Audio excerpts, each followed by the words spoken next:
Welcome back to Cover Slaves, the show where we play Warhammer 40k, and the less said the better. Moving on. With me this week is, as always, Jason An00bis.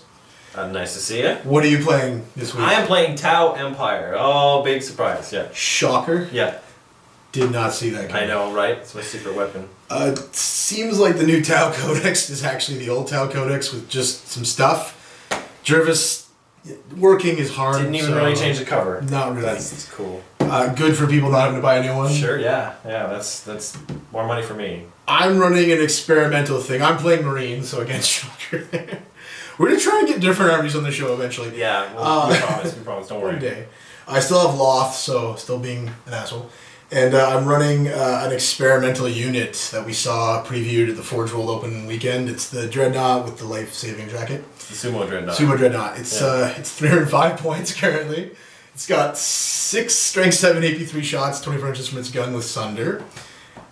And it's ridiculous, so I ran one for pretty solid. Points. It's pretty solid. We were looking at it, and can't complain. it can do a little bit of everything. It's still gonna have like 4 attacks or something on the charge, plus 2 Hammer of Wraths, and it's immune to malediction. 2 heavy flamers. 2 heavy flamers. It's kind of obnoxious, Yeah. but you can still one-shot it, so that's fine. We're doing 2,000 points. There's some greenery on the table, so a little different this week.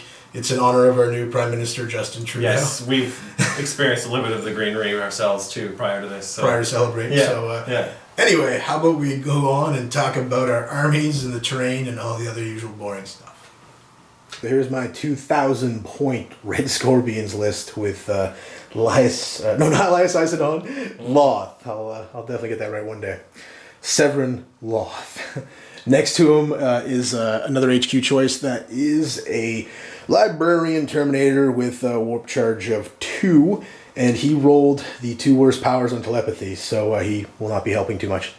Next to them here we have 2 Razorbacks and 2 5-man combat squads. They both have grav cannons, and of course the Razorbacks have Las and Plaz. Behind them is a 5-man scout squad. The sergeant has melted bombs, and they are in a storm. Next to them is 1 more combat squad, not in a vehicle, and they just have the grav cannon. Behind that, we have an Ironclad Dread with the melted gun heavy flamer, and he's got the loadout for the vehicle there, and that's in a pod. Next to him is our Forge World, whatever the hell it's called, like Leviathan level crazy Dreadnought. 305 points. He's got his 7.3 crazy gun there, and I can't remember the name because I'm just doing my homework totally. And his other arm cuts people and does extra wounds, and that's got a melted gun. He is also in a pod because I'm cynical. It's my floater pod. Next to him we have a Deimos Pattern Vindicator Tank Destroyer, and it has the War of Murder Legacy of Glory, which gives it to Monster Hunter and a 4+ save against Haywire attacks, which is pretty sweet. Next there we have our Devastator Centurions with the Cynical loadout. You know what it is, you watch the show. Next we have a pod that they'll be inside because I'm also cynical. And last, and certainly not least, is my Storm Talent with the usual loadout. My Warlord trait for Mr. Loth, because we choose our Warlord traits, will be Conqueror of Cities. So as long as he is alive, I'm getting a better cover save in Ruins. Quick addendum, I forgot to mention Mr. Loth's powers, because you get to choose them. So I chose from Biomancy, and he's got, of course, Smite, which is the Primaris, and then Iron Arm, Endurance, and Life Leech. So this is my 2,000 point Tau Empire army list. So we're going to start at the bottom and I'll go up. So we've got 10 Groot here with 5 Hounds. We've got the Super Commander. He's got Honor Gauntlet, the big suit. He's got 2 Fusion Blasters. He's got the Neuro Chip, so he gets Tank Hunter. Commander Shadow Sun next to him. Another squad of 10 Groot with 5 Hounds. Over here we got 3 Crisis Suits with Twin Link Plasma Rifles and Interceptor, slightly different from what I usually take. We got 2 Tetras, they're individual. We have a squad of 6 Fire Warriors with EMP grenades and a Devilfish with Sensor Spines and Disruption Pod. Identical unit over here. This guy actually doesn't have a white helmet, he's just a regular guy. Okay, over here we got 2 Riptides, they're exactly the same. They have counter-fire system, so BS2 Overwatch, and they have Smart Missiles, Interceptor, and the Ions. Barracuda with Disruption Pod, Long Strike with Disruption Pod, Sensor Spines, and then we got 2 pod sides with Interceptor, and then 1 pod side with Interceptor. Okay. Oh, and my warlord trait is Master of Ambush. Now it's time for our lengthy and detailed discussion of terrain. We've been skipping it the last few times just for time, but I figured now that we changed the terrain up and it's very green, we should talk about terrain. So here we go. Starting in the back corner over here, we've got a bunker. We're just playing it like a ruin. Normal rules for that. Obscurement, all that stuff. We don't play as area terrain. Same for this guy. We're just going to play it as a ruin. That yellow bulldozer there is actually destructible. How it works is it counts as 10 armor. Any glance removes it. A pen automatically just makes it explode D6 like a normal explosion. So they only have hull points. They just work like that. The greenery you're seeing, all the greenery is going to offer 5+. Some of it is actually going to be played as area terrain today. For this big guy here, we're going to play it as area terrain, so it's going to be a 5+ cover save. It's just going to count as jungle. The two smaller pieces here will also be area terrain.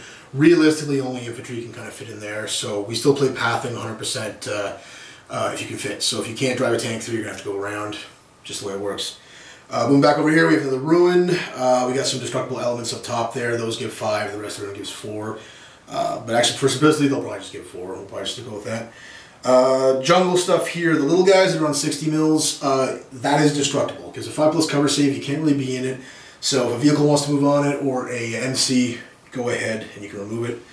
There's going to be a couple big clumps of foliage. This works more like just impassable. Still gives a 5+ cover save, but is not destructible.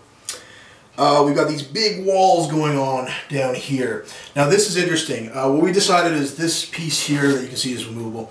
We're going to make that destructible. It's going to have an armor value of 12, and it's going to have 3 hull points. It's not going to work like the other vehicles, but essentially once you hull point it out, you just remove it. So there's no explosion, you just have to destroy it enough to get through.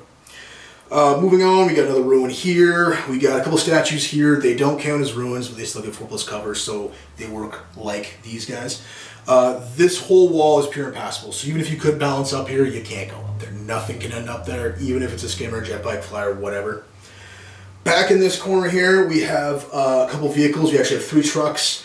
All 3 are going to be armor 10. All 3 are going to be destructible. This long truck has a trailer. We're actually going to play it where if you can actually, balance on it, you can move onto them even though they're impassable. And there's some destructible elements there. If a Riptide lands on there, he would just pull them. Jay would pull those. All the low cover you're seeing here, the stone walls, also the grassy stuff here, all that's destructible. All that's 5+. I think that pretty much covers everything. LOS is going to be a bit weird today just because we have a lot of, let's just say, not solid angles. So the yes-no of what you can see is a little difficult with these. But we'll have to deal with that as mature adults. So it'll be a struggle. Anyway, we'll be back with the start of the game deployment and all that fun stuff. So I won the role for deployment. And I didn't win the role for deployment. Jason did and forced me to deploy first. And this, as you can see, is my deployment zone. So starting all the way over here, got my librarian, Terminator guy, joined in with this 5-man combat squad. They're just lurking in the ruin. There is one objective dead center in the broken down watchtower there. Moving down, we've got an empty Last Plas Razorback just chilling. I moved him basically the full 12 just to try and push out Jay's infiltration. Another totally empty Last Plas Razorback. He's just watching this nice fire lane we have going down here. And of course, babysitting that center objective. Up in this room, we have another 5-man combat squad with the grav cannon. They're just chilling. I put them high again for visibility to try and keep Jay's infiltration to a minimum because I didn't want to get any within 12 here. Going down, we have our Dynamos Pattern Vindicator tank destroyer, and he's just chilling there. The scouts had originally infiltrated up here to push Jason back, and then they scout moved or redeployed back there. And then last but certainly not least, we have another 5-man combat squad with grav cannon here, just kind of watching this whole sector. So we have 5 objectives on the board. We've got 1 here, we've got 1 back there in the corner near that ruin. We've got 1 in the center here near our destructible blast door. We've got 1 here at the area terrain watchtower thing. And last but not least, the one I mentioned back here. And so we'll move on to my reserves. I've got the Ironclad over here. I've got the Leviathan, super crazy 4-year-old guy there. Got a Storm Talent, and last but certainly not least, I've got Loth with the Dev Centurions in a pod. So, we'll see what happens. This is the Tau Empire in deployment, so we're going to start over here. So we got the Tetras sort of lurking back here. They're trying to, block off draw pods potentially. Got this guy covering the street. maybe ready to take out the door, or perhaps, you know, a razorback that comes around. We've got these two devilfish here, kind of blocking and being bouncers for long strike back here. And then over here we have the other two broadsides that are deployed normally. Finally, these three gentlemen here infiltrated, so they got a little bit closer. So commander leading the charge there. That's it. So we'll see you for reserves. We've got Shadow Sun with the Crisis team as one unit. They're going to be outflanking, along with these two units of Kroot. They're going to be outflanking as well.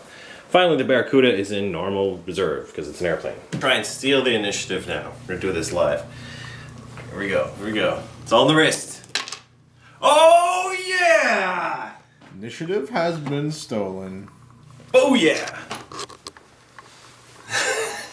So this is Tau turn 1. I happened to steal the initiative. Like I said in the video, it's all on the wrist. So I'm going to start down here. The Riptides activated the reactors. One took a wound, one activated his shield, so that's pretty good. The commander activated Tank Hunter, though he didn't need it. He rolled 2 6s and inflicted a lot of damage on the Razorback that was here, which was finished off by, I believe it was Smart Missiles? Or no, I think it was this, yes, this Riptide here. Boom. So, First blood. Yeah, boom, first blood. Okay. Over here, these broadsides, they just sat still and they fired their Smart Missiles. Back here at this unit of Marines, which inflicted, I believe, 1 or 2 casualties, was pretty good. Over here, the Devilfish moved up. They disengaged their drones, which kind of like are trying to block drop pods a little bit. Long Strike fired his weapons. Back here at the Librarian, who blocked it all with his Storm Shield awesomely. And finally, back here, the Tetras are just sort of moving around again, trying to block movement for his reserves. So that was the end of Tau turn 1. We'll see you at the end of Space Marine turn 1. End of Space Marines, aka Red Scorpions, aka Death Watch, turn 1. Let's start over here. This pod came down from reserves, and this Ironclad Dreadnought stepped out, fired his melta-gun at that Riptide, doing nothing, and his Flamer did also nothing. The pod fired its Storm Bolter into the back of Jason's Commandante there, also doing nothing. Moving down, we have this pod here, which landed on the roof. He got out, moving down his 3 inches there, moved, ran another 4 inches, and there he is. Scary 4-year-old guy. The Dynamos Pattern Vindicator Tank Destroyer fired at the wall section that me and Jay had there and did the 3 hull points, thus removing it. So we can now move through there as soon as someone destroys that fucking drop pod. Moving down over here, these guys were not in a very good position, so they got down and ran a little bit, but rolled very low, so they're just up on top of that ruin. Back behind here, the 2 remaining guys got down and then ran about 3 inches, so they're just behind this ruin. This Landspeeder Storm had moved from over here all around and ended up there, just giving him a little bit of cover. This Razorback moved back about 6 inches, took a last cannon shot at Jay's Devilfish there and caused a hull point, and now he's shaken. The Commander was fired upon by a grav cannon and the bolters from this unit, causing 1 wound. And the, last but not least, my Librarian attempted to buff them by making them fearless, failed that. I also cast Terrify on Jay's Commander, and Jay knocked it down with some lucky 6s. So, all in all, not the greatest turn 1, but who's counting? So we'll see at the end of Tau turn 2. It is the end of Tau turn 2. So we're going to start down here with these Riptides. So one of them took a wound, one of them activated his shield, similar to last turn, but it was the opposite. I think this guy took a wound. This guy's got his shields on. Commander took Tank Hunter, vaporized the Ironclad Dreadnought that came out of the drop pod. The broadsides back here moved and snap fired. One of them was in range and snap fired at the squad back here. Didn't do any wounds though. Okay, over here, this Devilfish moved up and was safe due to its sensor spines. Discouraged its troops who moved 5 inches into the ruin here, or sorry, the forest ruin, something special case terrain we're using. Okay, drones back here sort of fanned out, just sort of block and move up. Long Strike back here took a shot on this guy, but it was blocked by the concrete wall. Back here, this broadside fired his Smart Missiles. Back again at these guys. And as you can see, those guys are under attack by the Kroot, who came in from reserve, and using our special rule, Fear the Flanks, were able to assault. So yeah, and they managed to hold. I think they killed one guy, and we took 2 casualties. It was pretty good. Okay, back here, this Stealthfish just moved up. He went flat out, didn't do anything special. I think that's about it. Yeah. So that is the end of Tau Turn 2. We'll see you at the end of Space Marine Turn 2. End of Space Marines, aka Red Scorpions, aka Death Watch, Turn 2. We're gonna start right down here. Severed Loth came down out of reserve, got out of that pod, and he's got endurance up on these boys. They split fire between a Riptide that was here and that Riptide. Took out one Riptide and put wounds on that Riptide. Pods fired at various things and failed. The combined shooting of this Dreadnought and something else took out that. This plane shot, and it was just not firing because of Jink, at Jason's little speeder there, and that caused thinking to Jink. Moving on from there, back into this corner, the Kroot are gone, as you can see. We fought our combat. I had scouts move in and assault, and they both rolled 6 inches of consolidation, and the Kroot ran and were cut down, so good over there. This guy, I think, was involved in that. They couldn't get a shot off because they moved, and it was only 12 inches for the grav cannons, so they just ran and got 2 inches to there. This Daniel's Pattern Tank Destroyer also put a wound on that Riptide. These guys were back here, they just ran out. And that is pretty much it. All my reserves are in, so we'll see how things go at the end of Tau Turn 3. This is the end of Tau Turn 3. Let's start with, I'm mentioning that my reserves did not come in except for the Kroot. Again, I botched the Crisis Suits and the Barracuda, but we got the Kroot. So round 2, the Kroot came in, they assaulted over there. Did pretty good, they held in there, so that's pretty good, they get stuck in. Over here, stuff sort of spread out. I ditched out, these guys moved up, ditched out these Fire Warriors out of the Devilfish. Both teams and the drones combined fired at the Devastator Centurions here, doing, I believe, maybe 1 wound. I'm not really sure. I think they wounded the Librarian once, but the Riptide that was here, he fired his large blast, did some pretty decent damage. I think he killed 1, which was pretty good. So look out, sirs, past the wounds over there. He then assaulted, in which case he got bitch slapped by a armored gauntlet from a Devastator Centurion and rolled a 1, so that was pretty good. Commander over here jumped over, fired at this guy, blowing off one of his heavy flamers and causing a hull point. Then he scooted back to this side of the wall here. Down the street. Oh yes, this is for the Dreadnought. I should mention that. Okay. Down the street here, the broadsides moved out, and with the help of a Tetra's marker light, snap fired into the side armor of this vehicle and hull pointed it out, causing it to be wrecked. So that was pretty cool. Moving on over here. This Piranha, Tetra was jinking, but that's okay because I just shot at airplanes because it makes sense, right? So I actually managed to cause a hull point with his twin-link pulse rifle. That was hilarious. The Actually killed one guy. Yes, the marker light snap fired, twin linked. I got hit the smart missiles from this broadside, then brought it down. In which case it crashed and splatted 1 fire warrior here. So that was pretty funny. That was pretty much it. Yeah, so that combat's still going. Things are looking pretty good. Alright, so that is the end of Tau Turn 3. We'll see you at the end of Space Marine Turn 3. The end of Space Marines, aka Red Scorpions, aka Death Watch Turn 3. Starting over here. The unit that was here moved 6 and then ran another 5 to be where they are there. Dreadnought you're seeing here moved up 6, engaged with Jay's broadsides there, causing a wound. Moving back down over here.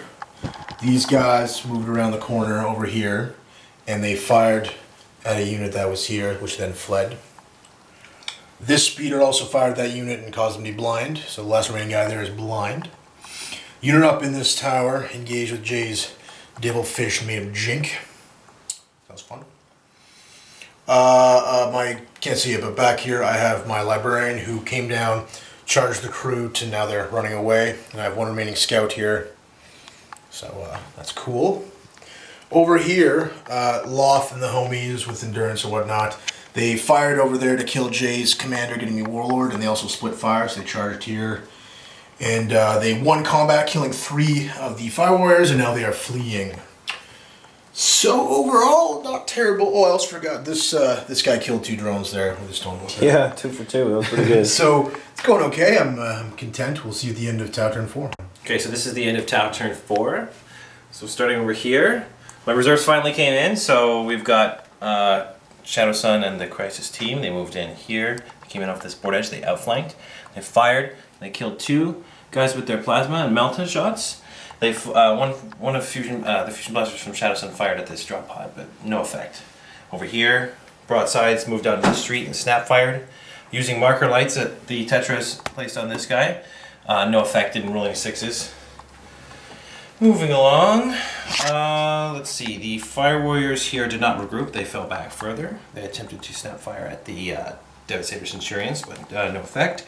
Gun drones fired as well. The lone blind guy, he fired, no effect. He did regroup though. He did regroup. They did regroup, that is true. Back here, like I said, the Tetras both marker lit the Ironclad, or this new Super Leviathan Dreadnought, or whatever it's called. Long Strike fired a shot that ignores cover on to the Dreadnought, but he passes 4 up in bow and bounced it off. Okay. Barracuda came in from reserve over here. Fired everything it had into here. No effect, unfortunately. Pastel saves, the bugger. And then broadside here did the same thing. Fired at the Devastator Centurions. Pastel saves again. No effect. But, you know, that's how she goes. That's okay. The Kroot over here regrouped and snap fired their rifles at the Librarian. Pastel saves again. The Devilfish here fired at the Storm, but didn't hit because he was snap fired because he was jinking. So yeah, that's about it for Tau turn 4. So I guess we'll see you at the end of Space Marine turn 4. 5, 4, 3, 2, 1, and go. It's the end of Space Marines, aka Red Scorpions, aka Deathwatch. Starting over here. My dudes that were there moved up to get shots on Jay. Took 3 shots with my Grave Cannon and didn't do anything because Jay's got his 2+ cover save. Dreadnought moved 6 to get closer to them and get a shot on. Fired 6 shots at them, doing 1 wound, I believe. That's correct, yeah. Moseying on down here, this guy scooted up 6 inches and he took a shot down the laneway at the broadsides. So this Razorback missed. These guys, he moved but he stayed still, and then he fired shots at that Devilfish, immobilizing him there. So that's good. This unit that was in the building fired grav cannons at Jay's Barracuda, making him jink, but not hurting him. Back over here, the speeder hopped over. It blinded and sent a bunch of Kroot running there. They were then subsequently charged by my Librarian, and that's what remains. There's 2 of them because I couldn't chase him. My scout here charged the Devilfish and put another hull point on him, so that's cool. These guys, they got endurance off, so that's good news. They split fired between Long Strike back there and these 2 drones. And I think I got Long Strike to jink. That was probably the best thing about that. And I failed my charge off against the drones. What else? Various pot shots from the pods, but nothing effective. So yeah, not terrible. We will see you at the end of Tau turn 5. This is the end of Tau turn 5. We're going to start over here. So these Kroot, they continue to fall back around the plant here. They tried to rapid fire, snap fire, didn't get any hits. They were snap firing against the Librarian. Gun drones here, originally here. They fired here. They did not do any damage. The Fire Warrior who rallied this turn fired here as well with snap firing his carbine, didn't do anything. This guy snap fired his carbine, didn't do anything. Over here, the Tetras and Long Strike attempted to destroy this crucial drop pod, but Long Strike rolled a 1, so wah. Broadside tried to help out here. Did a single help point, but it wasn't quite enough. Alright, moving along. Barracuda moved up, flew over the gate. Using his burst cannons, none of his other weapons could see, didn't have right arc, so they fired. I believe he got 1 or did negligible effect. The Crisis team moved up, rapid fired their plasma, killing 2, I think, One. with the 5. 1? One. 1, yes, because he had Philippine. And then they assaulted, and they dropped another one. So they're sort of stuck there. Shadow Sun is chilling here, not in the same unit, different unit. Fired at the drop pod, attempting to kill it, but blew off the weapon and caused another hull point. Broadside's back here. They moved to try and stay away from the Leviathan Dreadnought, and they snap-fired some shots here. No effect. And, geez, what else is left? I don't think there's really anything else. It's been a pretty bloody battle. I think that's it. All right, so that's it for Tau. No more turns. We're all done. That's the end of Tau turn 5. We'll see you at the end of Space Marine turn 5. The end of Space Marines. Oh, excuse me. Space Marines, aka Red Scorpions, aka Death Watch, starting over here. So we had a combat here, back here, and neither of us did anything. I did pass 3 saves, so I'm happy about that. He's very, very strong. I moved 18, like moved 12, and there's 6, ran through the wall here, and got within 3 of the objective for the OS bullshit. So that objective is now mine. Dreadnought moved up 6, fired on the broadsides that were there, killing 1 and sending the other one fleeing. So that got him off their only objective, which makes me happy. Still holding over here, so that's one of the objectives there. This guy back here opened fire with his grav cannon at the plane, and Jay jumped his way out of that. I never hit him.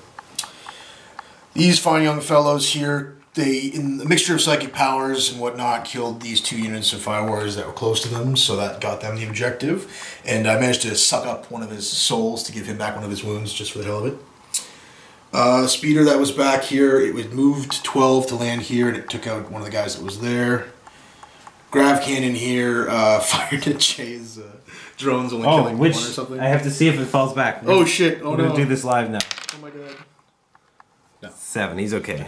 He's okay. Tried to do a psychic screech back here and failed with that. My homies are still holding the objective that's in this tower, so that's good for me. They did some ineffectual split firing at what's his name, Long Strike, and unfortunately Long Strike is Long Strike. Everyone here is jinxing. Yeah, but I made a lot of jinx happen there. Yeah. So from the end, it looks like 13 for me and 1 for An00bis or Tau. So there's an objective in this tower for 3. There's an objective in this tower underneath these guys, jungle thing for 3. Objective underneath the pod there. And there's an objective underneath this pod, which is being scored by him because it's being contested from over there. And Jay lost out over there when his guys ran, so he only got first blood. I got his warlord, which makes 12 plus 1, 13. We'll see you in the post-game show. Welcome to the post-game show. As always, I'm Crablezworth, and with me is... An00bis. Let's get down to brass tacks. Jason, without further ado, give me your epic fail. Epic fail? Oh, I didn't think of this one. Think of it now. Well, let's see. Long Strike, I don't want to give her epic fail because, okay, threatened stuff, did okay, hit a few times, but like kind of missed a few shots that I really needed. But Crew did okay, Barracuda did alright. Maybe it could even be the Barracuda. I think it literally did nothing. Like, Yeah, I can see that. It came in, it fired. I mean, that didn't really It was in for a 2 turns. Yeah. It just didn't have the... Yeah. It didn't have the impact that it could have. It didn't come You until can't turn really 4. blame it for not coming in. You can certainly blame it for sucking once it's there. Yeah. So I guess I'd have to give it to that. What was your MVP? MVP. That one's tricky.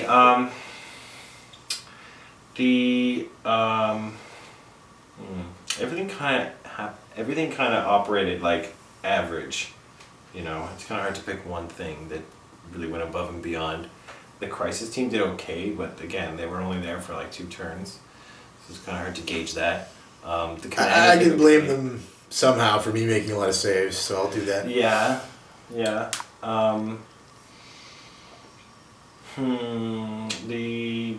The broadsides over there did quite a bit of smart missiling. The crew did okay, but they both kind of faltered there. It was the broadside that took the plane out, right? The one back there? Yeah. That was pretty good. Pretty good. That was pretty good. It was like just enough to do the whole points he needed. Yeah. He did pretty great. It's hard to give him MVP though. I don't know. Then your commander?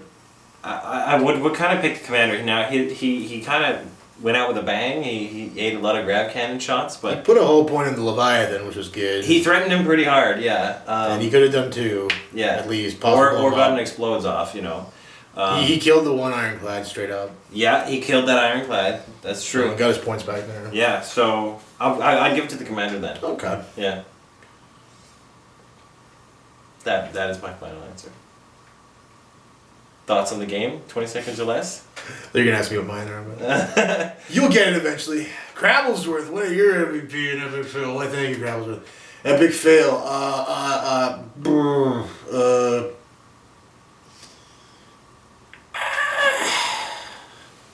Wasn't blown away by the Leviathan, but he's still there, so really can't do that to him. Yeah. Uh, Epic fail unit? Everyone for leaving the guard down and getting the initiative stolen on them. No, that won't work. Let's just do the fucking plane because it was an epic fail. Yeah, he came in. It did nothing. Did nothing. Did fuck all. It got you to jink with 1 unit, then died. Yeah. The plane was my epic fail. Yeah. MVP. That's pretty easy, like Loth and company. They went through 2 Riptides, the commander, I believe. And 2 turns of the shooting at that didn't kill Longstrike. Oh They certainly God. tried very hard. Yeah, and of course, yeah, 2 other units of fire. Yeah, and like they even assaulted. They armed and then they nommed, but then there was also backhanded a Riptide in close Yeah. combat. That was funny because that wasn't law. That was like one Bang. fucking temp sent with a lucky punch in the nuts, and it was just sort of like, whoa, I got him. Oh shit. Yeah, that was pretty good. So that was fun, and like, yeah, just no question. Jay, thoughts on the game in like 2 minutes or less? It was looking pretty good near the beginning. The setup of the board helped me. Pretty much everything could kind of synergize and like fire whatever. Things were looking good. You placed your drop pods differently than I was expecting, but You thought I'd go deeper, didn't you? yeah, but I saw you blocking. Yeah, that's generally what you do. Either you gamble and go into my trap or try to circumvent what I block with, or you'll just be like fine and not go in there at all. And that ended up working well for you because Yeah. my other units that came in just couldn't handle these things. I was very close to going there with Tiggy and not Tiggy, Loth and the boys, but Yeah. just I didn't think it'd be a problem. Just Yeah. once I'm there and if it's done with, not much else to do. Yeah.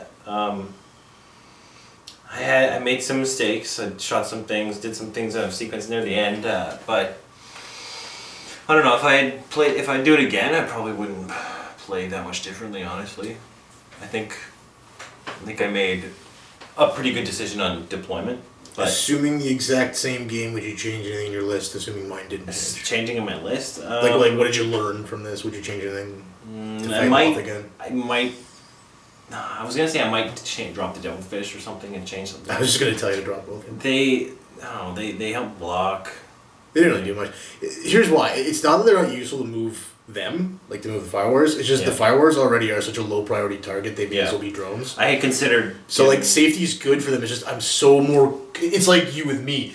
You don't care when I've got like 3 TAC Marines when there's like an Ironclad. You're gonna go for the Ironclad. Mm-hmm. You don't care, it's the same thing, I guess. Mm-hmm. Yeah, no, I was it's 100 considering points, just getting it's a lot of points. 2 more Fire Warrior teams like that.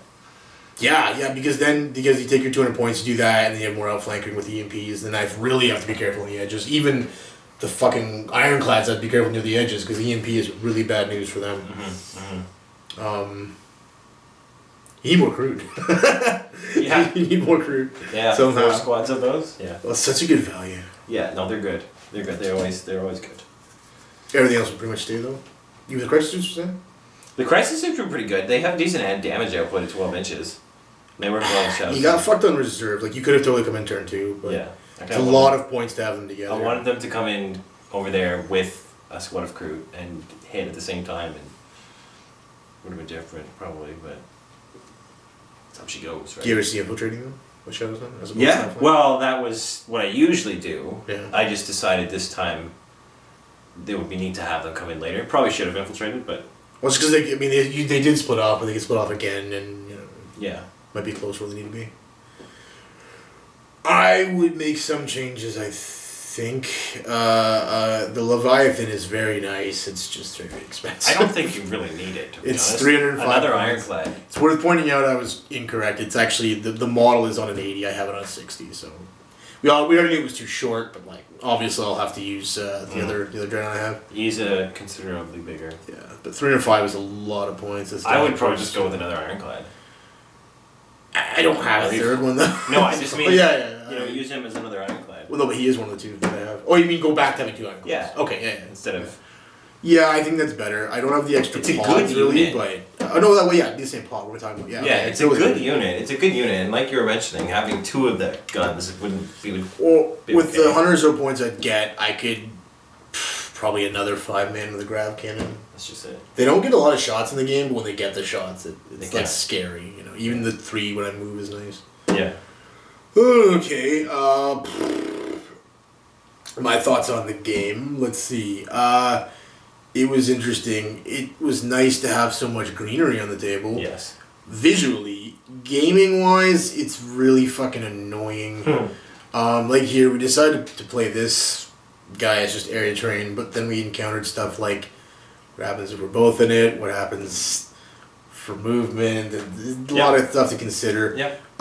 Like we're still sort of having to climb in places. That made it interesting. Yeah. There was a couple of times where having to draw a line of sight through trees is like fucking like a mind fuck Questionable, because yeah. you'll look for 3 minutes just to see, and it's like, oh, there's that tiny little hole. Yep. So Yeah.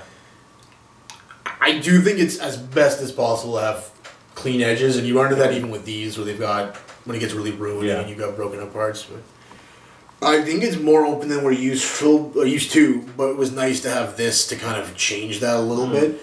Doesn't scare you as much because most of your units are hopping over it. Yeah. For me, it's nice at least because it keeps me safe in some instances. I think if we had to choose though between looking good and playing better, I'd probably still stick more urban. But you know, I can see having a park Yeah. here and there. Yeah. I don't want to use too much though, just because of the LOS problems. Yeah. But it was nice. It was a nice change of price. It was a change of pace. Yeah. It was a breath of fresh air. Moving on from there, what do we do usually? Shit talk. Let's 40K? talk GW 40K. Okay, I'm just gonna make sure we're still recording. Yeah. Okay, mark it. There we go. Recording. Was the fastest hand job of all time. That's pretty good. We're back with our new segment, or old segment, or only segment called Shit Talk 40K. Mm-hmm. So, Jason, how content are you with all your new Tau things, like your new detachments and formations and stuff? Okay. You needed those, obviously. Obviously.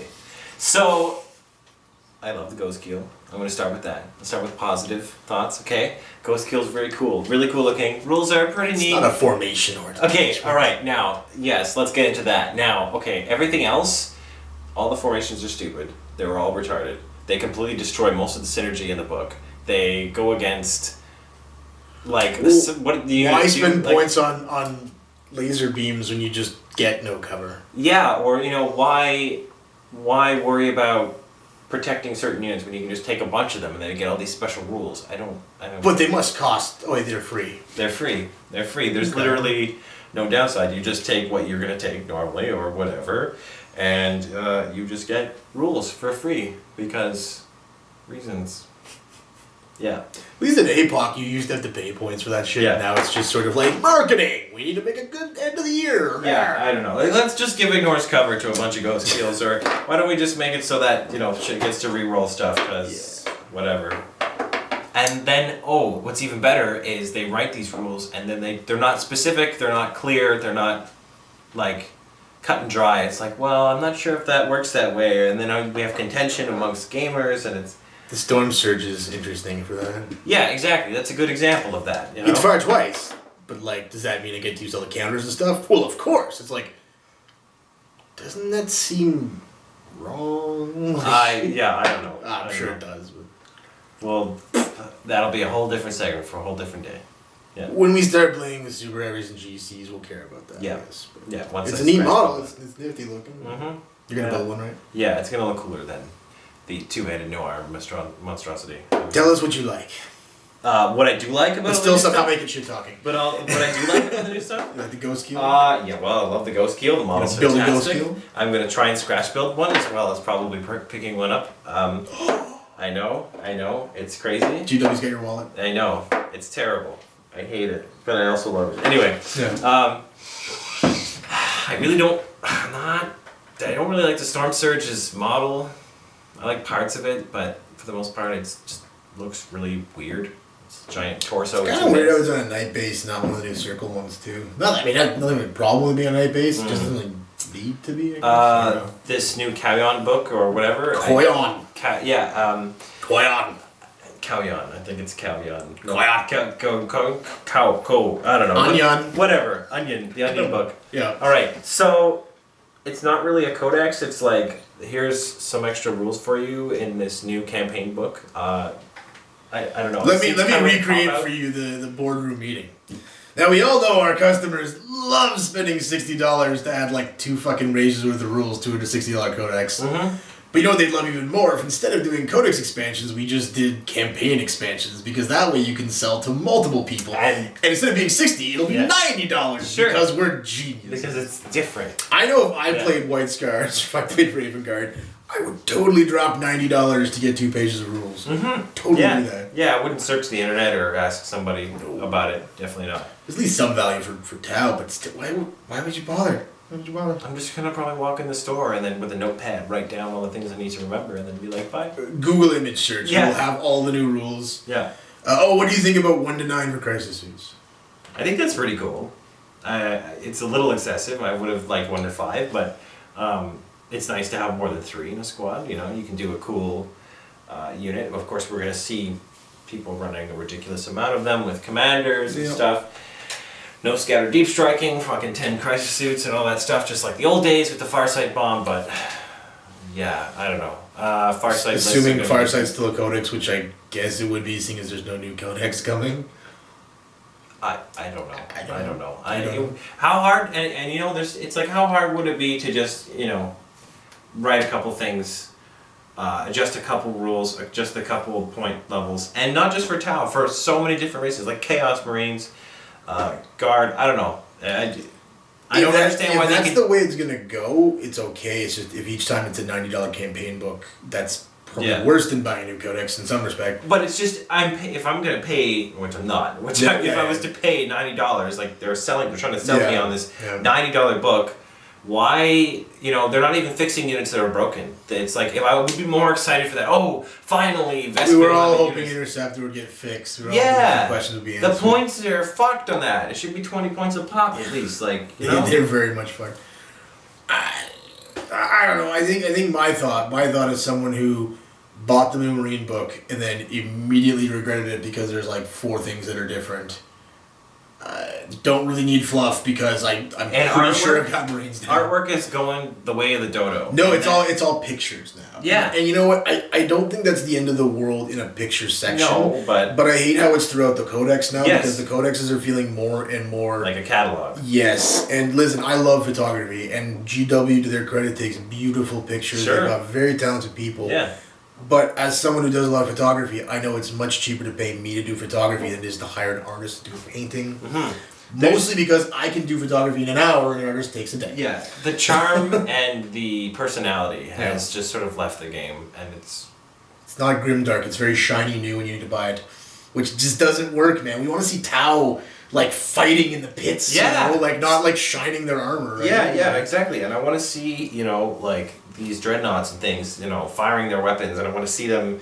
You know, in a way that an artist imagines it, not and just bodies the model. And blood and gore and bullets and steam and. It's neat because every artist would have a different way of doing these things, and they look different. You get a different vibe. Even the artwork is getting, I guess, deviant in its styles. Like I miss the almost not abstract, but like really rough. Sure, like John Blanche level fucking like almost interpretive. Don't particularly like John Blanche. No, I know what you're meant saying. The lot of black and white, the lot of desaturated. Yeah, or some, you know, I don't know which, there was some artist where everything was like kind of stretched and like. Yeah, a little bit off. Yeah, it was, every artist had their own style. Even the epic battles, it used to be more in the pictures, sort of an interesting look, and now it still seems like how many unit types can we get in there? Yeah, it would capture your imagination on some of the scale of these battles or things that, you know, you'd see things in the artwork that don't even have models or rules or names. You'd just be like, what is that? You know, and like, I don't know, it would just get your imagination going. And now it's just sort of like, well, here's the Devastator Centurions. On a totally random point, back on that Koyon thing,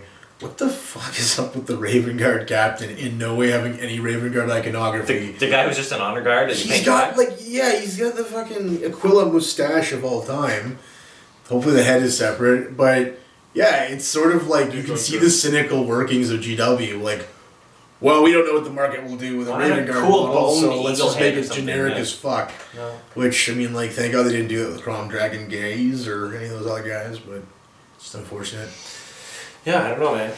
It's funny, too, because you get another character. I think he's an actual character. He's actually a cool model. I don't know what his name is. Like, I don't know. Joe. Steve.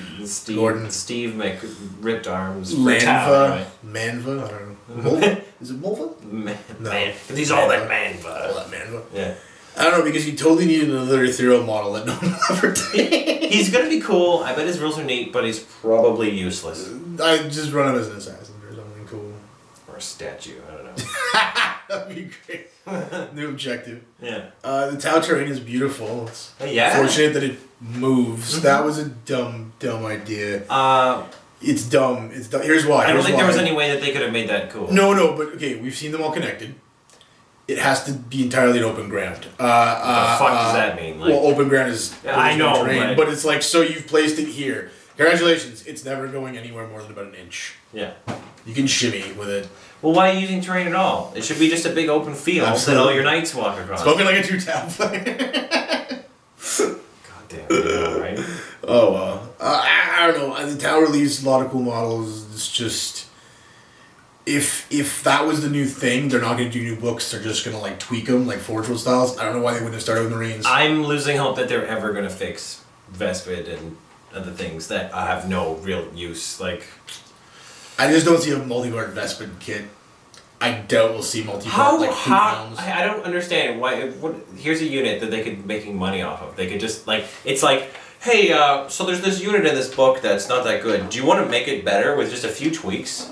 And maybe make one new model so like one of them has a plasma rifle or something like that. And then make money. No, how about let's not? Let's make an entirely new mold. According to like the very few questions they'll answer at one of their open world games day things, they seem to poo-poo a lot of questions. Yeah. But one of the ones they will answer is they basically shown, both with them and Forge World, that the process seems to be the designers go, hey, look at this cool new model.